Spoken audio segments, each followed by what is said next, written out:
This episode of the podcast is brought to us by Rooftop Realty. Go visit vegasrooftop.com for all your home buying, selling, or renting needs. They will be there every step of the way. And as a podcast, we are grateful for Rooftop for their support for us. We are also very grateful for all of you who download this show, tell your friends about this show. You guys leave comments on iTunes. You hit us up on social media. And Eric and I are nothing but grateful. And we are bound and determined to continue to bring you good content and good episodes that you will be able to stick with us.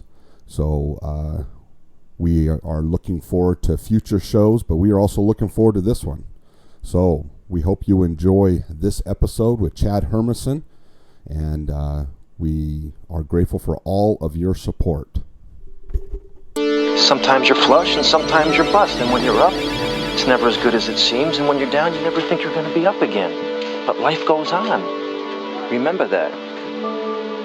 Money isn't real, George. Doesn't matter. It only seems like it does.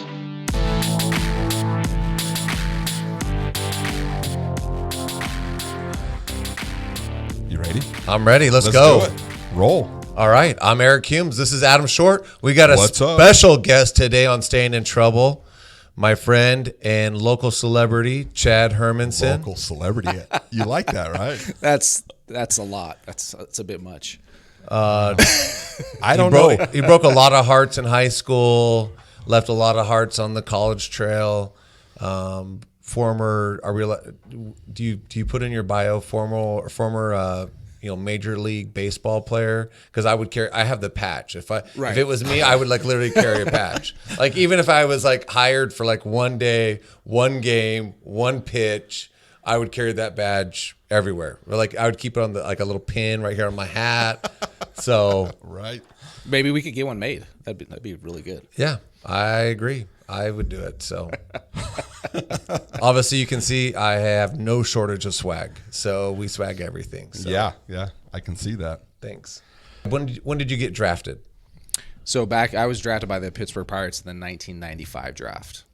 So how in the world did Pittsburgh think that you were good enough to play baseball? You could barely get a flight from Pittsburgh to Vegas. No, well, we were talking earlier about the area code games was a big deal back then, and it still is now as a scout now, where all the best players in the country would show up. And it was just kind of getting started back when I was playing. I think it started in maybe 92 or 93. Mm-hmm. And so this was the summer of 94.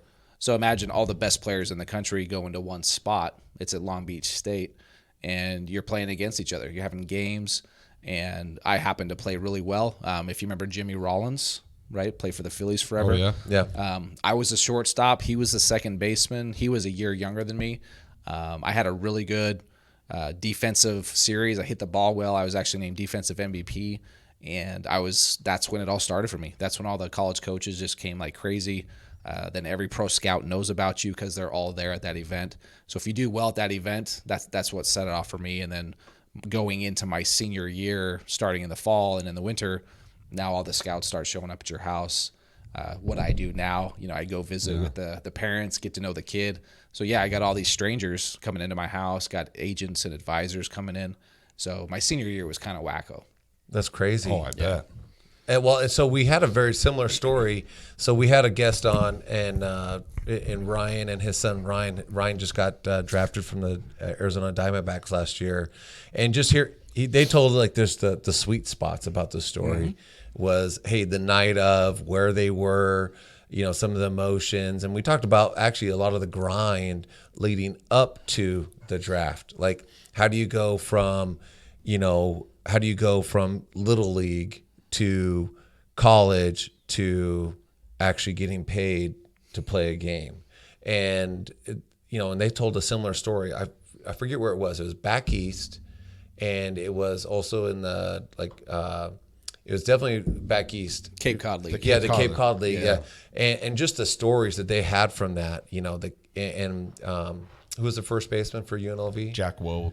Yeah, Jack Wold was here with us, and he was telling, they both went back and forth about all these stories of, playing in high school and now playing in college, and now and now his friend Ryan's playing professional. He's on approach to playing professional, and it was a great stories on like things that you don't think about. You know, in the Cape Cod League, you know, they stay at people's houses, and it's like this for a boy, it's kind of like a fairy tale a little bit, because you're like, you got this mom away from home that's cooking for you and making all these special meals, and they're totally involved in the games, and they're making like the lucky dishes on game days. And so you get this. What's really great about you, Chad, is, and what we're excited to hear about is some of those stories like you just talked about. So you personally have lived, you know, you've lived from high school all the way to professional, and now you're like into extra innings, right? So you're still getting paid. That sounds like a good retirement program. That sounds amazing. It does. You know, he's really getting paid to play the game still. Oh yeah. And now you're extending it. Like he's getting like, what is it when you get in like to the 13th inning of the game? Because that's what I feel like. I get tired. Yeah. He's like, and so you started this mental edge coaching, and we've seen that a lot where parents are like, hey, we think we need to, I think a lot of times parents are like, hey, let's sign our kid up for baseball 24/7, 24/7, 24/7. They get burnt out when it's more about well-roundedness, being a great athlete, and, you know, developing the mental edge. I really like that part of your coaching. So yeah, I mean, I think what you just brought up brings out a good point, because what I'm seeing, and I scouted Ryan Nelson. He was on our fall teams. You know, if we talk about him a little bit. Oh, I just realized I just brought up a failure. I apologize. What's that? Yeah, he swung is what he's saying. He swung and missed. So and that's what's interesting about scouting is, you know, I've been doing this for 8 years now, and I have my territory, right? I got Vegas, Utah, Colorado, New Mexico, Arizona. Right. I'm down in Arizona and Phoenix most of the time. There's 30 teams, 30 scouts, only myself and the Brewer scout, my good buddy Jeff Scholes, and he lives in St. George in the Hurricane area. We're the only two that are outside of Phoenix, right? So all 28, the rest of them live in Phoenix. So being in Vegas, I get to help coach the scout team. Ryan was on our team. He was a prospect. He made that area code team that I mentioned earlier. So he was a guy going into his senior year that we were all scouting. You know, so he was a guy, a dude. You know, what we call in the game. Oh, you don't call him a prospect or on the leaderboard or something. But we're, you know, quote, he's a dude. He's a dude. He's a dude. He's got the hair. He's got the hair. But fits the Ryan had an interesting story because he was a two-way guy. And so he would go pitch, and then he's a really good athlete. So he played shortstop too, and he played shortstop at Oregon. And so we would go watch him pitch, and we noticed, because he's even still a real wiry frame, right? Yeah. But he's electric. Arm. He always had a really quick arm, and those are the things that we were looking at. Like, dude, when this guy is 21, 22, and he's closer to 200 pounds, he's gonna be throwing 100 miles an hour. Yeah. So fast forward 3 years. He's throwing 100 miles an hour, and that's what we expected. But that velocity wasn't quite there yet coming in high school, because he had no brakes. So he would pitch, and then he'd go play shortstop, and he didn't have a lot of recovery time. Mm-hmm. So, and I very vividly remember his dad. I think we were at Desert Oasis, and we were scouting him, and his velocity just wasn't there. You know, it's more like 86, 87. I was just down more, because he would touch like 90 to 93. You know, in high school. And it was just down. It kind of kept going down. And so even his dad's like, kind of gave me like, I don't know, dude. Like, I don't know what's happening. I'm like, I know what's happening. You know, he has no brakes. He's doing that. Then he's going to shortstop, throwing missiles from shortstop. Oh, yeah. So there's no recovery time. And so that transferred to Oregon, where he did the same exact thing, I believe. Because I don't cover that area, but I knew he was still playing short. And then he finally just became a pitcher. I think in the last year and a half at Oregon, he actually transitioned out of two-way into just pitching. Yeah, and he's if you ever see him pitch, he's a high energy, a lot of effort. So that fits the reliever mold, that way you can come in for an inning or two and just blow gas, throw a tight slider. That's what he does. So I really wish we would have drafted him, you know, with the Angels. And we do too. That would have been so would his dad. Yeah. No, it's shocking how being the only guy in Vegas, when I talk to parents, are like, oh, because Angels are close. You know, there's so many Angel fans, and they all want to be Angels. And so, I have an advantage there. But at the end of the day, when the draft happens, I have zero control over who we draft. I put all my paperwork in, my reports, computer work. And you sit back and watch the show. And then we'll see what happens. Yeah. That was one of the questions I asked the dad, how much this cost him by buying all brand new Diamondback gear. He every time I would see him on the Little League field or anything, he was dripping in red. And I mean, that was his team. But yeah, that would have been fun. I could also see Ryan in a closer position with that kind of energy. Yeah. Just coming in and just knocking them out, in that kind of spot. He has two pitches. He's got a fastball that's a swing and miss pitch with movement and can get on barrels and get above the barrel. And then he has a swing and miss slider that, if you can mix those two, and I believe he has a changeup if you still throw on that. But if righty on righty, like if you have a wipeout slider, it's hard. You're done. It's hard. Yeah. Well, nice. So in your online videos, what's the kind of mental edge that you're giving these coaches and these parents today? Yeah, so maybe I could tell the story of why I'm doing this. Please. I just thought you had nothing else going on. So you're like, I'm really COVID's bored. out. I might as well make some videos. So when you play this game and you play it at a high level, you know how important the mental game is, right? And even you played in high school. I'm not sure what your background is with baseball. I'm more the manager type. You're the manager. You're getting a skate actually, I have a term here in the office because we had a softball team. It's called softball Eric. Okay. So this is the jovial. Jovial Eric. Softball Eric is not the person you want to see. Okay. So softball is like, it's kind of like Godzilla going through the city. And doesn't matter which team you're on, you're going to get swung at. So I miss that team. Right. Yeah. I wish I would have played on that team. Well, my brother Travis is on the team, and everyone here everyone knows the term softball Eric. So no, I played Little League, but the baseball structure, I've actually got a bad shoulder right here, Chad. Join the club. The club. So I basically, I knew, like, going through my career, I went through a lot of struggles. I was drafted as a shortstop.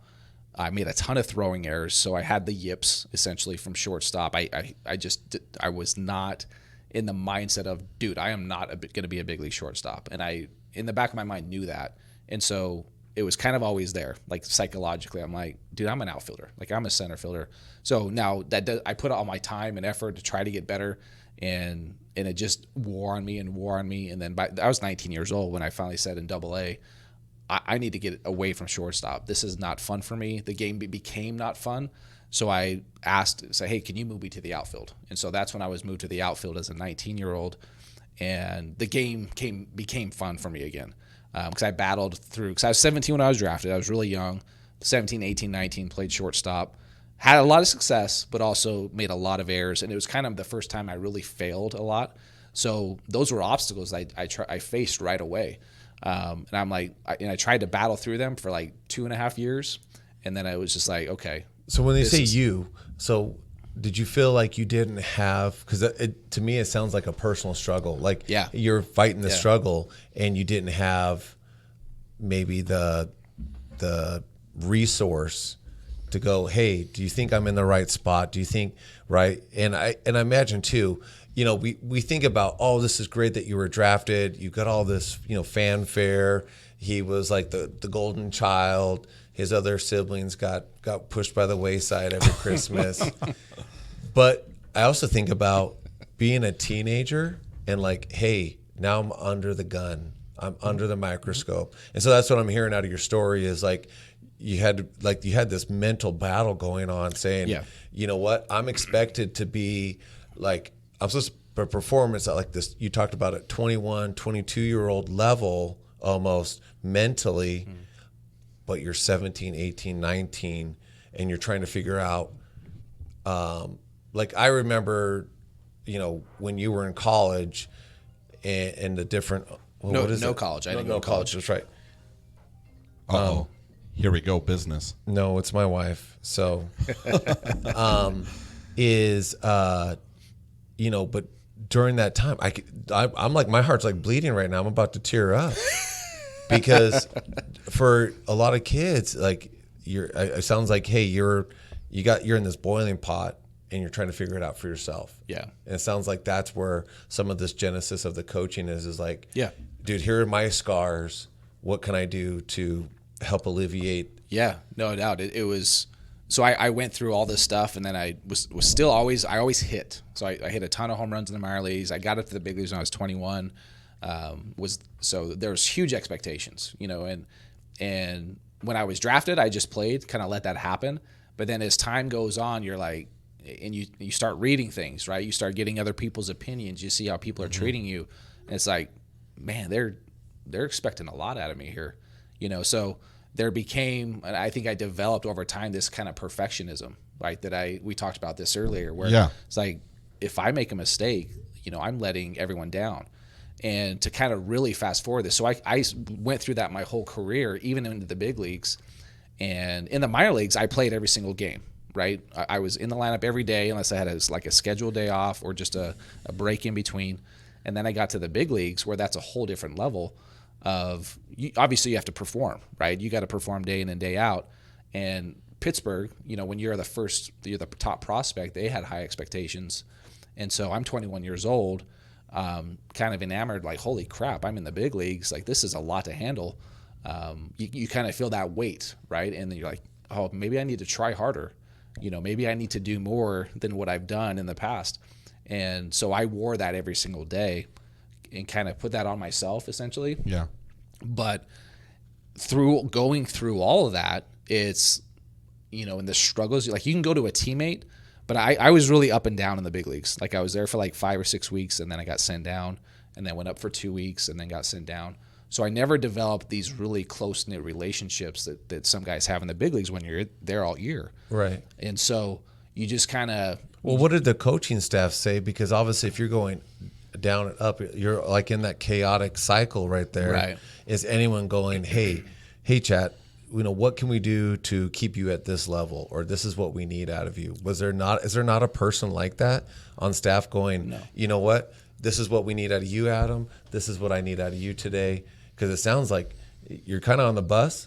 They punch a ticket. You're on the bus. Yeah. You're off the bus. That's how it is. Well, just to kind of point out, so I was struggling offensively, hitting under 200, say the first 6 weeks in the big leagues, and you're like, okay, well, you're not hitting, so you need to go down to AAA and figure it out. Right. So you're like, okay, well, I can go down and work on some things physically, but my mind is spinning. Like, I don't know, what do I do, right? And it's the first time I failed, and so I go back down to AAA, and it's embarrassing. You're like, because when you get called up, you're kind of like, yeah, dude, I'm gonna be up here for 15 years, bro. Yeah, like, this is gonna be amazing. And then you realize, you're like, oh, these guys are really good. Like, they know. There might not be hard throwers. I mean, it's crazy the way the game is now, where pitchers back then, maybe they didn't throw as hard as many, but like my first game was against Sterling Hitchcock with the Padres. Just a kind of a soft throwing lefty, maybe touches 91, but could just dot it wherever he wanted the ball. And so if they know your weakness in your swing, they're going to exploit it very quickly. And so that happens, and then you get sent down, and then you have your manager you can talk to, which I was when I played. And again, this is in 1999, 2000. So 20 years ago, you didn't show like weakness. Oh yeah. Meaning you had to be tough, and that's still, I think, rings true today. But now every major league team has a mental skills coach. So Wow. It's been a completely a whole shift in front offices. Finally have realized, like, okay, if baseball is, quote, everyone says it's 90% mental, whether it's that high, maybe we're not sure, maybe it's 60 or 70% mental. Obviously you have to have the physical ability and skill to go play at that level. But when you add mentally, it's huge. And I had the skill to play 15 years in the big leagues. I have no doubt that I was picked there first round because of a reason. I had these minor league numbers to back up all that. I could do everything physically those guys could do, but I didn't have the mindset and the belief system in myself to go do it. And so that kind of, and I kind of dealt with that my whole my whole big league career. So I was only in the big leagues from the age of 21 to 25. So that was like my window. And then I had a bunch of injuries that happened, and I didn't get back to the big leagues. So when essentially my brain is still developing, right? We're teenagers and we're young. And I'm like, when I played till I was 30, but I remember spending age, say 26 to 30, kind of starting to kind of figure myself out. Yeah. But I'm also a physical mess. You know, I had labrum surgery. I'm doing a lot of DHing because I can barely lift my shoulder. You know, just all these things are happening. Surgeries, broken rib, foot surgery. I can barely walk, things like that. So all these things, physical things are happening that can beat you up mentally as well. Yeah. So that happened in my whole career. So fast forward now, up until about last year, now I have kids, right? I have 4 kids, 3 girls and a boy, and I have my son is 17 this year. He's a junior at Green Valley. But last year, and I'm getting to the point where this is the reason why I started to do what I'm doing. Yeah. Is last year he's 16 years old. He started on varsity as a freshman, which is a pretty cool accomplishment.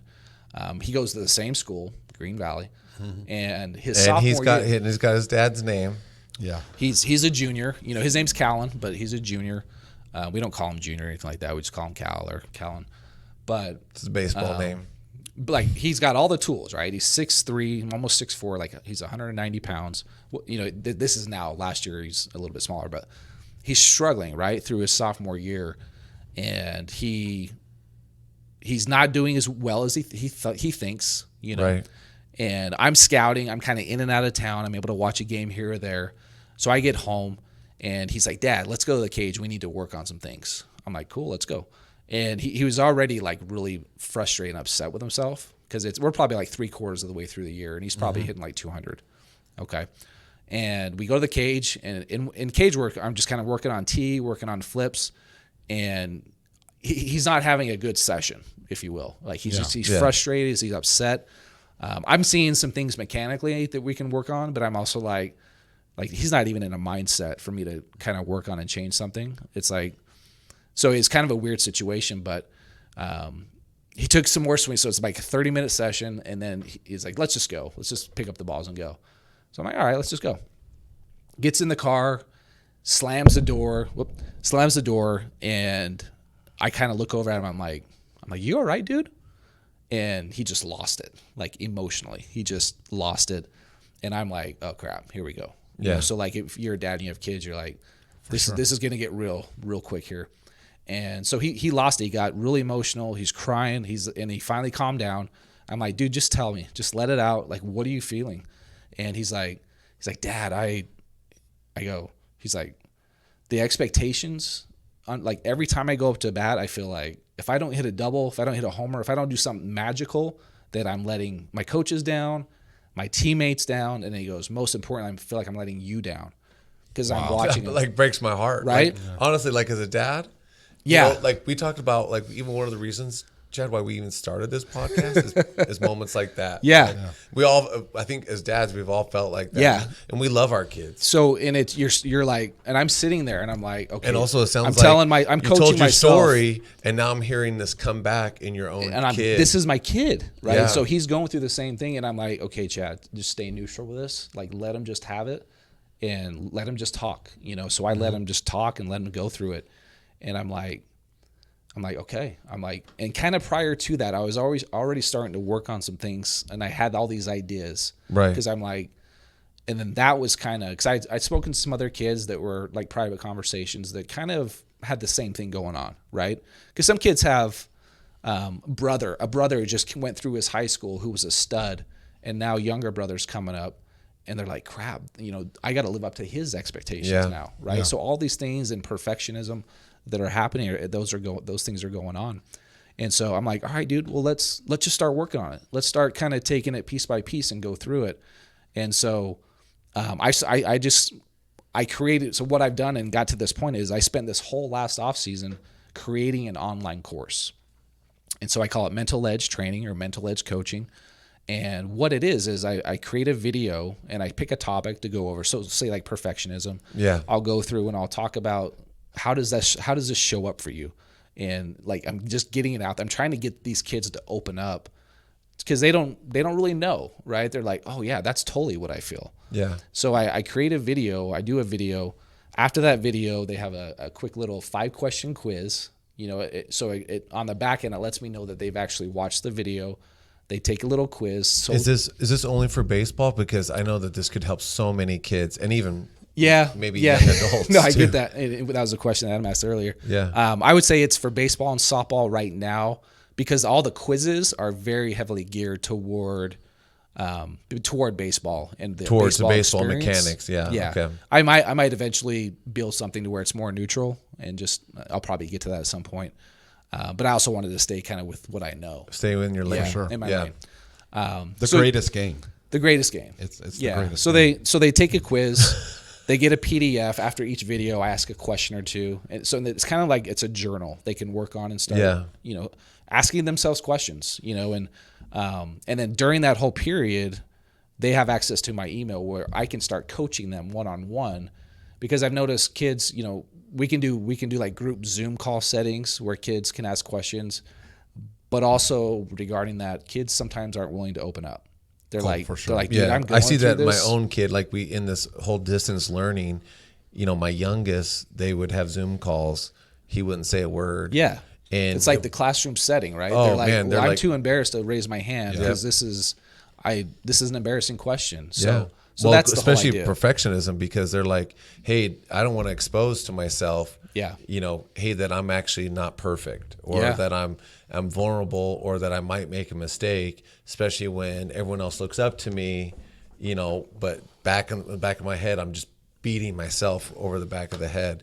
And that's why I asked, is this only for baseball and softball? Because I know there's so many teens working with young adults that I see this happen a lot, especially in our society where we have so many tests, right? I think growing up, I always felt like the only test I only had was really a driver's test, right? That was a big thing. Are you going to pass that driver's test? Because if you have to go to school the next day and say, no, you didn't get your driver's license, when you turned 16 in one day, dude, that was the test. But, for kids that are in sports or even in performance, right? We talk about, we kid about Tiger moms and we, there's so many movies about parents who are putting pressure on their kids and they don't realize, I don't want to say you're screwing your kid up. You're not, because I don't think a parent can naturally screw a kid up. Happens all the time. Yeah. Have you met my children? But so, yeah, I would hope to see maybe in the future extra, called, chat of the extra innings. Yeah. Maybe expand, because I think that maybe whatever you're developing, Chad, might be able to help more people. Yeah, that's the whole idea, because when you really get down to the gist of it, it's your self-image, right? Doing all the reading that I do, your self-image is going to match up with your performance. So like if you are like I told you, I didn't believe I was a shortstop. So that performance kind of manifested itself where that was the result, right? I already thought that I was not a shortstop or could play. I saw all these Latin shortstops. I'm like, I could play shortstop, but I'm like, these guys are at a whole different level. Yeah. I just felt like. Do you still feel that way looking back? Do you feel like, what, maybe I was on the right page? It was just a rough, or did you see what those coaches saw when they saw you when you were younger? Yeah, I think too, because I played more outfield. I played a little bit of shortstop and, you pitch and lily, all that stuff. But I was always I think my talent was in the outfield because I was fast and I could throw really hard. Yeah. But my accuracy always sucked. So even as a pitcher in Little League, I would drill kids all the time. Like they're, just crushing kids. That's what Chad's friends always bring up to me. They're like, I've got so many bruises. So that's right. My brother real well. And, a little bit. I've seen him on the side of a. Yeah. So he caught me. He's like, dude, it was awful. And any of my first basemen were like, dude, it's like 95 coming over there. I don't know if it's going to skip and hit me in the shin, if he's going to throw it over my head. So I didn't have that tool of accuracy. Yeah. Right. So it just played better in the outfield. So I knew that. And so my belief as a shortstop was like, dude, just let these Latin guys play shortstop. Yeah, for sure. Let me go play center. And I was just happier there. And I, we want to play a game in a subconscious mindset, right? Where consciously we can go practice, we can do those things, we can work on these drills. But when you get in that game, you got to just unplug and just play, let it flow. You got to be in that subconscious mind and just let it happen.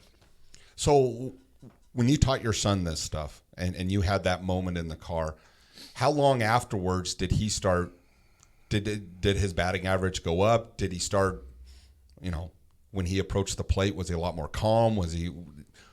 Yeah, so this was really toward the end of his sophomore year, so he probably only had a couple games left. Yeah. And so I was like, all right, dude, let's just get to work. And so we had the summer to work on some things. And getting a kid to change the way he thinks that's a project. Oh, right? For sure. And they've ingrained these pictures, right, and these images in their mind that they're not good enough. So that's the biggest thing that we go through in the hurdle. And if you get a group of kids in the room, and whether it's high school kids, college kids, young pro minor leaguers, and you ask them what is the biggest hiccup you guys have, it's the belief that they're not good enough. Man. Every time. Yeah. So which is an old man, you're going, if you're not good enough, I wouldn't have brought you up. If you weren't good enough, I wouldn't put you in the lineup. If you weren't good enough. But and I think what you're also hitting on too is like a lot of times I think as parents we can tell our kids, or we should be telling our kids, hey, you're doing a great job. You're doing a great job. Yeah. But what I'm really excited to hear about in your coaching though, Chad, and in some of your video casts are, that there's a little bit more to it, right? It's always the nuances, the difference between doing it at a recreational level and doing it at a even minor league and then professional level, right? And so, because helping people, like we've had one of our prior guests, I should say regular guest, as a certified therapist, Josh Silito.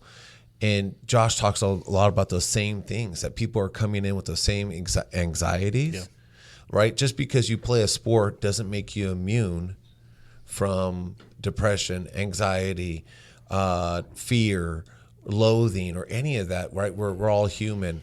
And I think just now as a society, we're starting to learn, hey, you know what? We need to check this up here before we find someone on the side of the road. Yeah, no, I think everything starts with the way you think. So that's the big picture of diving into what the kids are thinking, because you can think a certain way, it's going to make you feel a certain way, and then you're going to act a certain way. So I think confidence is, we try to figure out, well, how do we get confidence? I was like, well, you do confidence. You have to be confident. You just do it. Which that carries over. Yeah. I talk about all the time as a truism. If it's true here in baseball, if it's true in plumbing, which I talk about all the time, then it's true in sales, which is what Absolutely. I do, right? Yeah. And so if it's true there, it's true there, it's true there. I call those a truism. And so, one of the biggest things when I'm trying to coach my sales agents is confidence. And they come in and I'm like, you've just spent, you spent all these hours working on your license, learning the business. I talked to him blue in the face. Everyone knows, Adam was kidding. Eric, all you do is talk all day. Yeah, I talk all day. And so either A, you're not listening, or B, I'm not coaching you the right way. Right. And so, to hear about the techniques, I think talk a little bit more about that. Like, so you started working on some of the mental edge with him in the summer. How long before you saw some results? Yeah, so we just kind of, and it wasn't like, hey, dude, you got to do step A, step B. And it's really different with him because I'm also still his dad. So I have to kind of find that kind of midway, like, okay. So it's like, you're a guinea pig. Yeah. So just own up to it. So there's a kind of that point of like, okay, dad, like, really, your 8th lesson in 5 days, like, enough is enough. So you got to kind of space it out. And so I kind of, whether it's through casual conversation, but it's getting kids to start understanding that it's okay to fail, that we're going to learn through failure, and failure just kind of exposes our weaknesses, right? And it's okay. Like, how else are you going to learn other than the failure that you just had? So teaching them about, you're going to run into obstacles. And if you play this game at a high level, and you don't think you're going to run into obstacles, you have something coming to you. So just knowing and preparing them, and whether you call that mental toughness, right? Knowing that you're going to run into some crap, and that's life, right? We all run through it, kind of run into it with business. But when all these obstacles and things happen to you, you have to have some type of armor to let them just bounce off you, right? Essentially. Right. So giving them things to work on. One of my favorite things is called start, stop, continue. Maybe you've heard of it before, but when you start setting goals for yourself, there's things in your life that are holding you back. So there's something you're doing well, usually. So hopefully that could be a continue, right? But I want to start something that is going to get me on the right track to my goals. And a goal setting session is a whole other session. But I want to start doing something every single day that's hard. So a lot of times that could be physical activity or movement. So I could be like, okay, why don't you do, 3 sets of as many burpees as you can? Burpees, right? Mm-hmm. Burpees suck, right? They're the worst, right? But it's hard. I'm exhausted with you just saying it. Like just saying burpees, I'm sweating right now. So that's an example, right? So I'm gonna do burpees 3 days a week, 3 sets. I'm gonna start doing that. Stop. I think stop, you can put something nutritional. Like I'm going to stop drinking soda. I'm drinking 100 ounces of soda already today and every day because I go get 2 big gulps. I got to stop. If I'm going to be an elite athlete, an elite person, I got to stop drinking and just filling my body with sugar all day long, right? Well, that's really 82 big gulps is technically, if you're talking super big gulp, that's 88 ounces. And I think if you put ice in it, it's closer to 76. So are you justifying these this? Are semantics. See, that doesn't work. Okay. Water like I always am today, but like on that note, to balance out my 96 ounces. I'm seeing kids on energy drinks, bangs, right? Oh, yeah. And I'm like, dude, they bathe in that. A bang has 300 milligrams of caffeine. Like you're 16 years old, you do not need 300 milligrams of caffeine. That you want to know why you're up till 3 or 4 a.m. playing video games? Because you drink a bang at 8 p.m. Like, come on, right? So just teaching them, like, getting them in the mindset of, dude, if you want to be successful, like you said, you're getting up at 4 a.m. to do your marathon runs, right?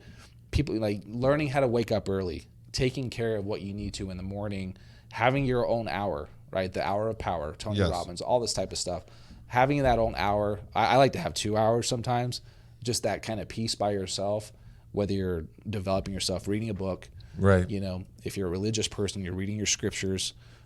You're doing something that gets you in a mindset of gratitude, of just kind of doing all these things to get you doing things that you haven't done before. So it kind of flips your whole mindset to start going. So those are your mental exercises that you can do. Because in baseball, when I coach, I would work with my infield and I would fungo them to death. Yeah. I would hit ground and scenarios over and over, backhands, attack the ball over and over, like for hours.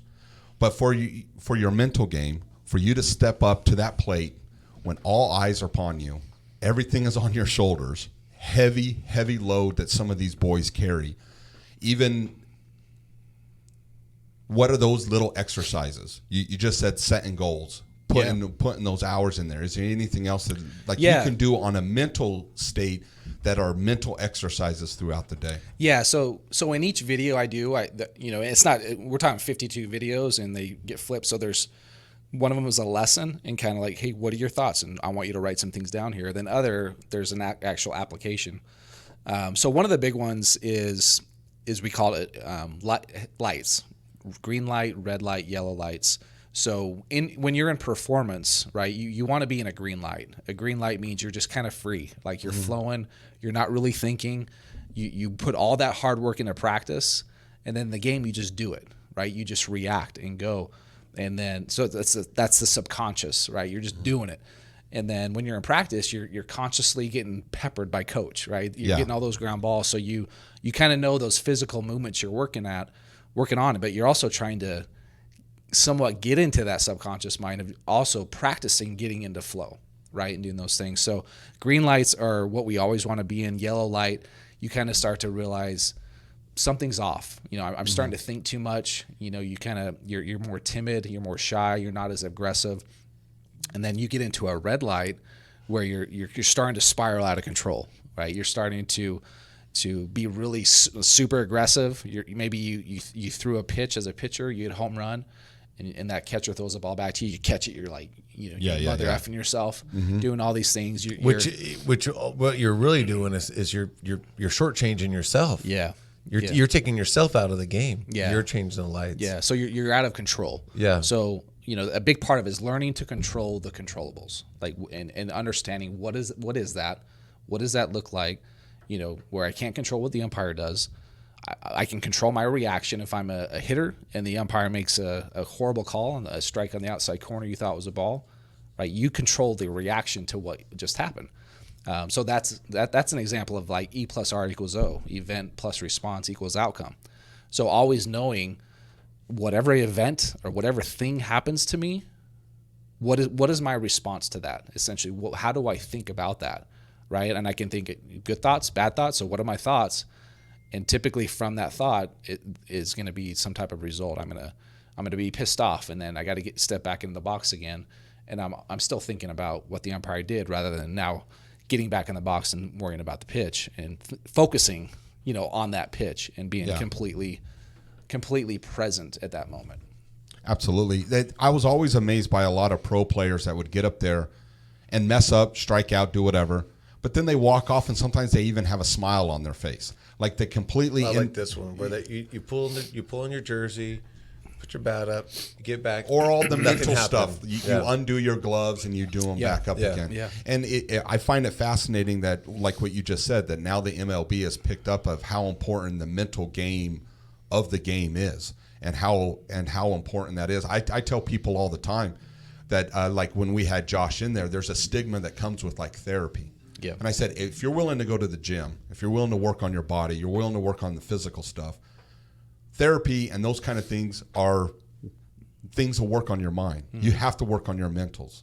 And I think a lot of the skill sets that you just talked about definitely applies in baseball, but it can apply in life. Oh, 100%. And in general. And a lot of these high school kids that may not go anywhere else but high school can take those same skill sets and be able to apply them in whatever career field that they choose. And that's exactly when I thought of creating this course. I'm like this is much bigger than just the mental game. Like this is the mental game in life. So I'm like, so how I describe it, like this is a mental skills course plus a personal development course. Yeah. So like you're working on yourself with a little bit of baseball on top. A little bit of baseball, some jokes here and there. Yeah. But yeah, and like we're doing now, like I share stories. People remember stories, right? They can go back and listen to the lesson, but they'll remember that story that I told. Like, yeah, dude, I went through this. Like, this was awful. Like, This is how I felt.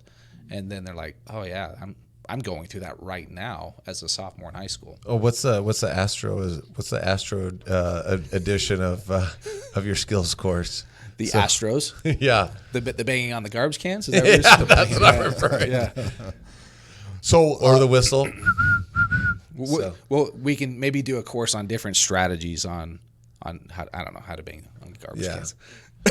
Okay, so for parents, coaches, and stuff, how did they get a hold of this information? How did they get this course? So what I've done is, the website is mentaledge.training. And I'll put all the links in the bio. Yeah, and so what I wanted to do is to get people, how does Chad teach? Like, what does this look like? So I put together a free course. Okay. So there's a free 4-video course. It's on mentaledge.training. You just log in, you create your own username and password. You watch a video. You can write down notes, but I try to give something where you can apply right away. And then, so it's kind of a free lesson, essentially. Mm-hmm. Is it just for the kids to log in, or is it kids and parents? Parents can do their own login as well. The feedback I'm getting. Or what about even coaches, I would think? Yeah, maybe even coaches. Anybody can do it. Okay. Yeah, it's a free deal.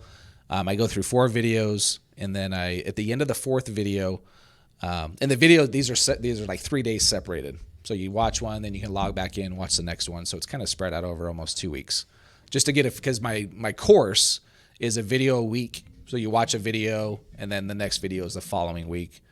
And so yeah, after the 4th video, I call it a scout's view. So I constantly am asked as a scout, like, dude, what are you guys looking for? You know, because a lot of parents are like, my kid's pretty good, but like, are you guys even looking? You know, what does this look like? Oh yeah, right. Or isn't it usually like this, Chad?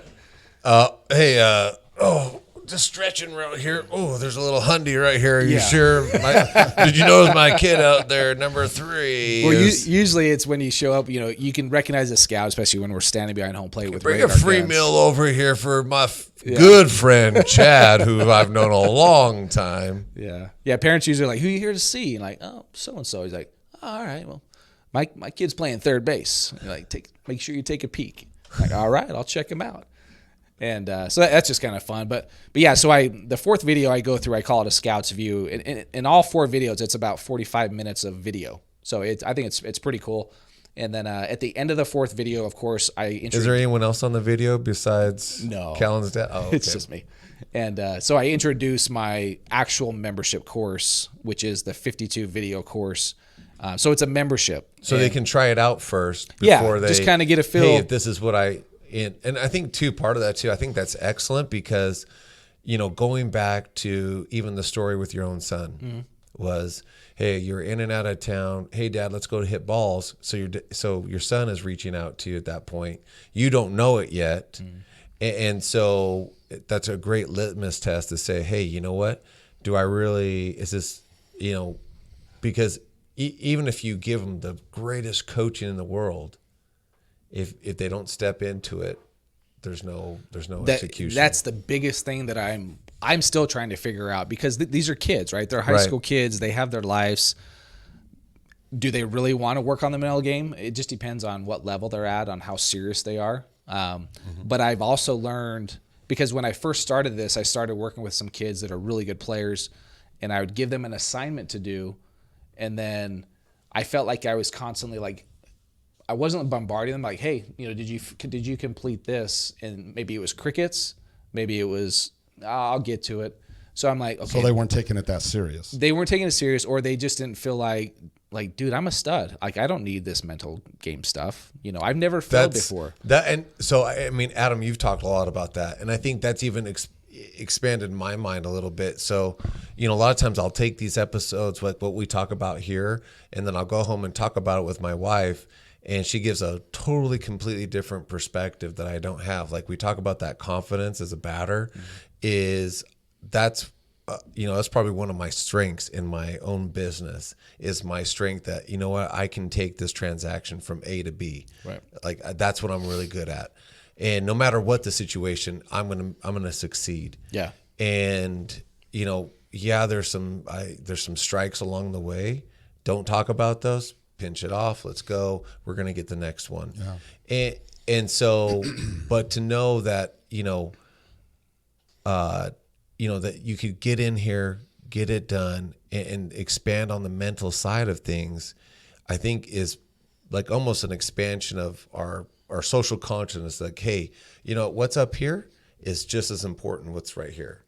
And I think we've seen that, I was kidding about the Astros, which, actually they were mentally cheating. Actually, yeah, they were, yeah.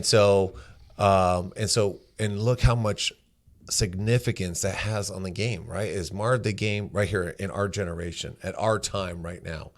And so, before, and you talk about the 80s and the 90s, right? I almost don't want to agree that the guys were pumping roids as much as they were. Because I'm like Mark McGwire. That's right. That's one of the greatest. That was my era. Yeah, that's one of the great. It's one of the greatest gingers, right? That's. Oh, jeez.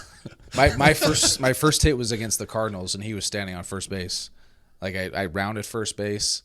Did he look as big in person? He's enormous. He's not as big. He's lost a lot of weight now, but he was probably 250 then, 6'5", 250. And I remember, and I'm 6'2", like I'm not a really big guy, but 6'2", and I'm rounding first base. I come back, and my trainer's like, "We want the ball, we want to keep the ball, right, for your first hit, right?" And then McGuire's like, "First hit, huh, kid?" I'm like, Yeah, the first hit. You know?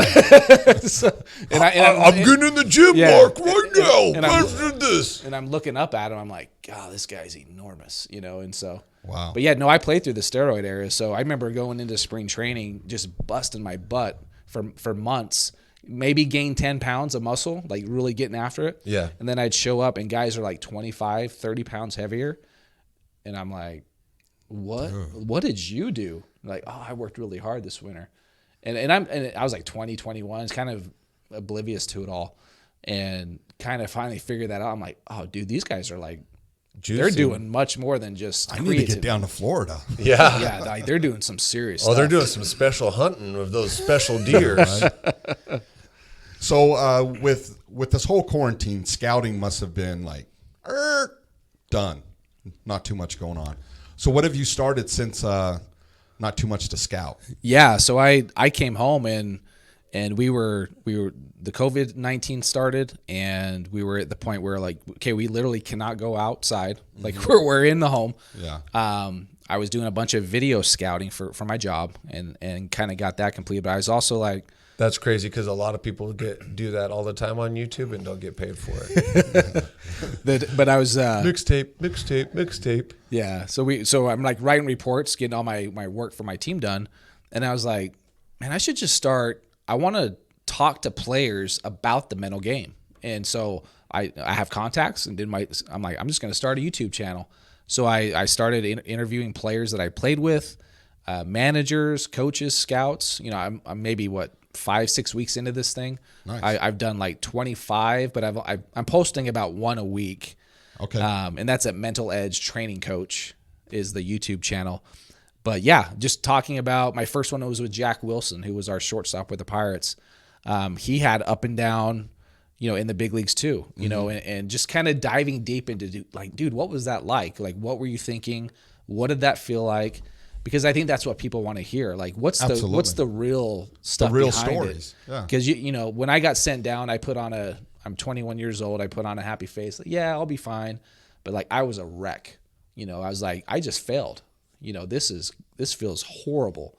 But then you pick yourself back up, of course, right? And you're like, okay, got to get to work. I got to start working on these things to make myself better. So you figure it out and you start to do those things. And, but yeah, you know, it would have been nice to have somebody to talk to, like all the big league teams now, you know. And I think that's the thing is, when I've talked to one of my best friends is a mental skills coach with the Braves. He's like, one of the biggest hurdles is as a kid, right? You think, well, Yeah. when you think, oh, I'm going to go talk to this guy, he's going to work on my mental game. So from a kid standpoint, they're like, well, there's nothing wrong with me. Yeah, I'm perfect to begin with. I'm good, right? Yeah. It's like, well, you probably are good, right? And that's so that, like, well, I'm not here to fix something. It's more of a performance. Like when things start to go wrong, and you are 0 for 10 and 0 for 20. Now what's going to happen? Yeah. You're like, oh crap, this feels awful. Like, Well, do they approach it? I could even see though, like, you know, we talk about you being a star in your high school years, right? When you're in high school and in the peer group that you're in, and you're like, hey, I'm way above that peer group, it's hard to see that, oh, you know what? Compared to, like you said, I think you said it earlier, you're like, wow, these guys even in the minor league are professionals. These guys in the minor league actually know what they're doing. Mm-hmm. This isn't Bush League. This isn't like, you know, these aren't the junior varsity kids that just didn't make it to the varsity team. No, they're in some level of progression as well. And I think you talked about that. And so I think that's what kids in general, like, you know, my nephew just graduated. His daughter just graduated. And so, you know, like, hey, what are you going to do in life? And so they're like in the ups and downs, right? Yeah. Do I get a career? Do I not get a career? Are there even careers for me to have right now, right? Yeah. These are 9/11 babies who, you know, since the day they were born, they've seen a lot of adversity. And so I think that's what's really promising about your coaching, or even identifying, even for parents, right? Hey, it's okay for our kids to fail. It's okay and there's ways to even get better. right? So often we're supposed to be that straight A student, right? Oh, you weren't the valedictorian? Oh, you didn't get like 4.85? You're like, I thought four was perfect. Right. Right? Oh no. She got 4.72. Right. Yeah. How do you get 0.72? Like I still don't understand that math. And so, but there is times in life where someone might be getting 4.72, but it's okay. If you're getting 3.2, that you're giving your best, that's great, right? I think you talked about that too. Like, hey, you know what? I'm struggling as a shortstop, where my happy place is center field. And I think that's a huge life lesson that you learned early on. A lot of times right now we use the term stay in your lane, stay in your lane. And so part of that too is, you know what? We all have lanes to be in. The sooner you grow into your own skin, the happier you're going to feel. Yeah. That's all self-image, right? Yeah. That's all building your self-confidence and doing the things you know you're going to be successful and you actually want to do it. You know, where I'm a shortstop. Okay. But am I really? You know, so I had those belief blocks. Yeah. And until I got to a place where I knew I would succeed. But that's a whole other side of it too. Like those obstacles, right? Working through those obstacles. Yeah. And then you gave it enough time and like, okay, maybe they're knowing and kind of having that personal awareness that maybe it is time to shift, to do something else. Yeah, absolutely. And that's a wonderful thing what you're doing. That mental edge coaching, and then plus with your YouTube with the stories, man, that's quite a combo right there. I really like that. You get your lessons, you get your instructions, and then you get a little entertainment with the stories from these professional players that kind of went through the same thing. It always feels better when you don't feel alone. And I guarantee, Yes, I mean, you can argue with me, but I bet there's been times you step up to that plate in a professional stadium, thousands of people, and you probably feel alone. You feel like no one understands what's going on. Yeah. And to be able to hear that you're not alone, I think is therapy by itself. Mm-hmm. And then you hear their stories, and it's like, man, I can get through this. Yeah. Well, there's, and if you've ever coached somebody, whether it's your kid, right, and you've coached someone through something, and then they've kind of circled back around like, man, what you told me, like I actually went and worked on it and applied it. Like I can't tell you how much that helped or changed me. And now I'm on a different path. And that's the whole reward of it, right? Yeah. And so absolutely. that's when that starts to happen, that of course makes me or you feel good. And you're like, dude, this is it. Like this is, I might have a career, but now you're talking about a passion of something, of helping kids and helping them build their self-esteem and their self-image. That's a whole different ballgame. And so I think too, Chad, that's like one of the Maslow's hierarchies, right? Yeah.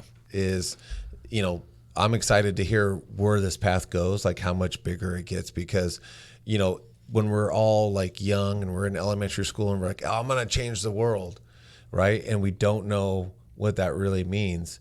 In someone's world, you have changed the world. Mm-hmm. And that, you know, we experience this, all three of us have been coaches, and that is why we coach, right? That's why you put in the extra innings, and you know, most of us don't get paid for our time. We get paid in that little the actualization that, hey, we helped someone else out today.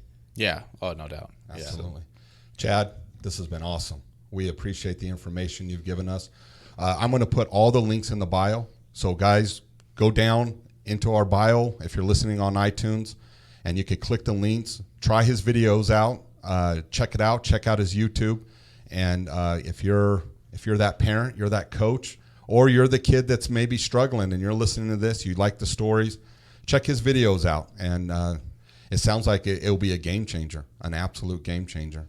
So we appreciate you coming in, Chad, telling your stories. And yeah, this has been great. It's always fun to chat. Oh, it's definitely awesome. So we appreciate your time, and we are grateful for everyone who's tuning into the podcast. We are grateful for your support, and please tell someone about the podcast. Social media can only go so far. The best thing about getting the word out on this show is telling a friend, and let them know about it. We're on iTunes, Pandora, Spotify, iHeartRadio, and check out our YouTube channel, and please tune in. We get these awesome guests like Chad and we're able to bring this wonderful content to you. So thanks for listening.